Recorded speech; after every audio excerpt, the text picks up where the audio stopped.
Winning the peace is harder than winning the war.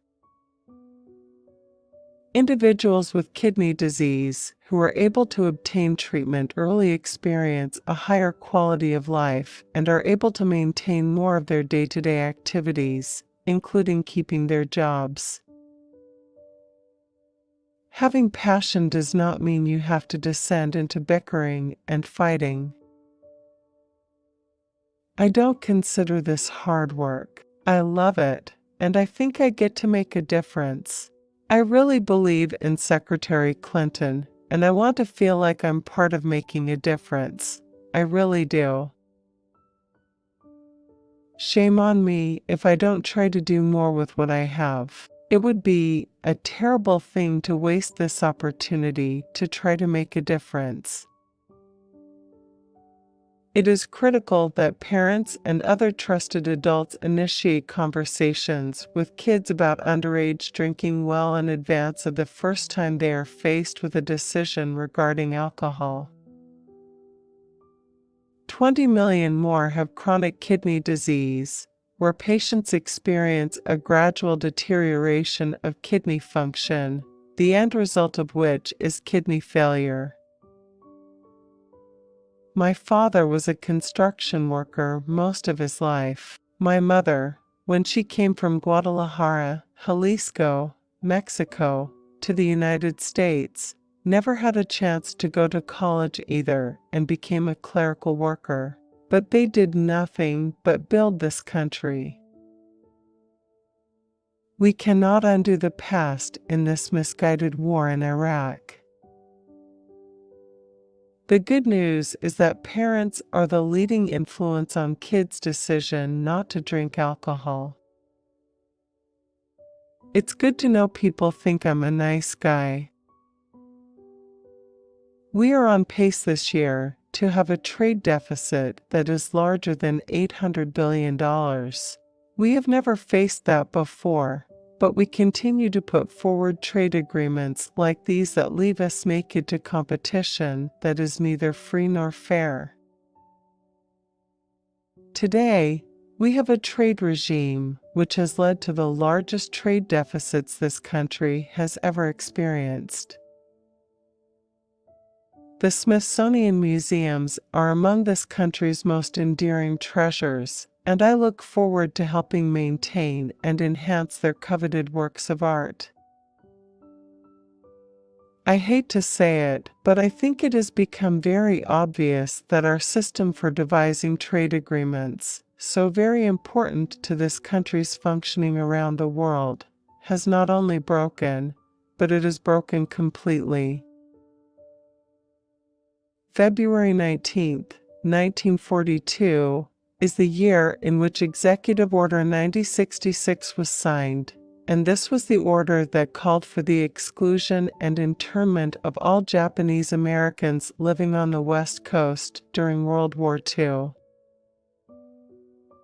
Diabetes occurs at twice the rate in the African American community as it does in white Americans. But 18 years after the passage of the Civil Liberties Act, there still remains unfinished work to completely rectify and close this regrettable chapter in our nation's history. As of 2002, 2 million Latino adults had been diagnosed with diabetes. As a regent, I hope to bring that important perspective of a typical family visitor in combination with my background as a member of Congress and a proponent of the Smithsonian's efforts to reach all Americans. African Americans make up about 13% of the U.S. population, but comprise 32% of patients treated for kidney failure, giving them a kidney failure rate that is 4.2 times greater than that of white Americans. According to the National Institute on Drug Abuse, the first use of alcohol typically begins at age 12. According to the American Heart Association, The prevalence of hypertension in African Americans in the United States is among the highest in the world.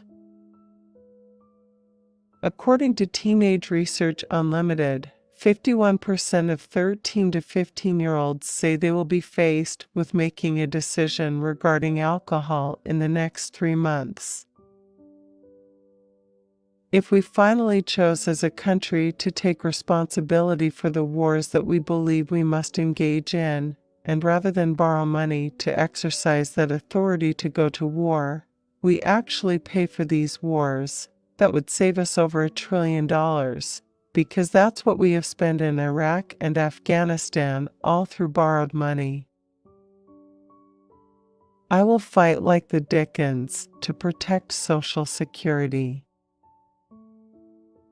We need to make investment to get the economy going again, to give the private sector the confidence. We have a tax code that allows groups to use their political operations within the tax code, under the guise of a charity, to use undisclosed millions of dollars to do political campaigns. This is precisely why you choose to run for office and get elected. You're asking the people to let you be their voice. I don't think there is a more powerful and intense experience than the opportunity to be the voice of the 307 million people living in this country.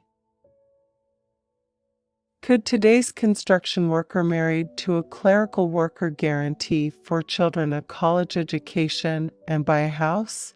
That's what we're fighting about. When the game is on, I want to be on the field, but I'm willing to catch, walk, run. I just want to be there. I'll even be water boy. If something is personal to you, you are much more likely to act. You don't win the game if you try to hit home runs all the time. I think I've been a very good student of all aspects of being in Congress.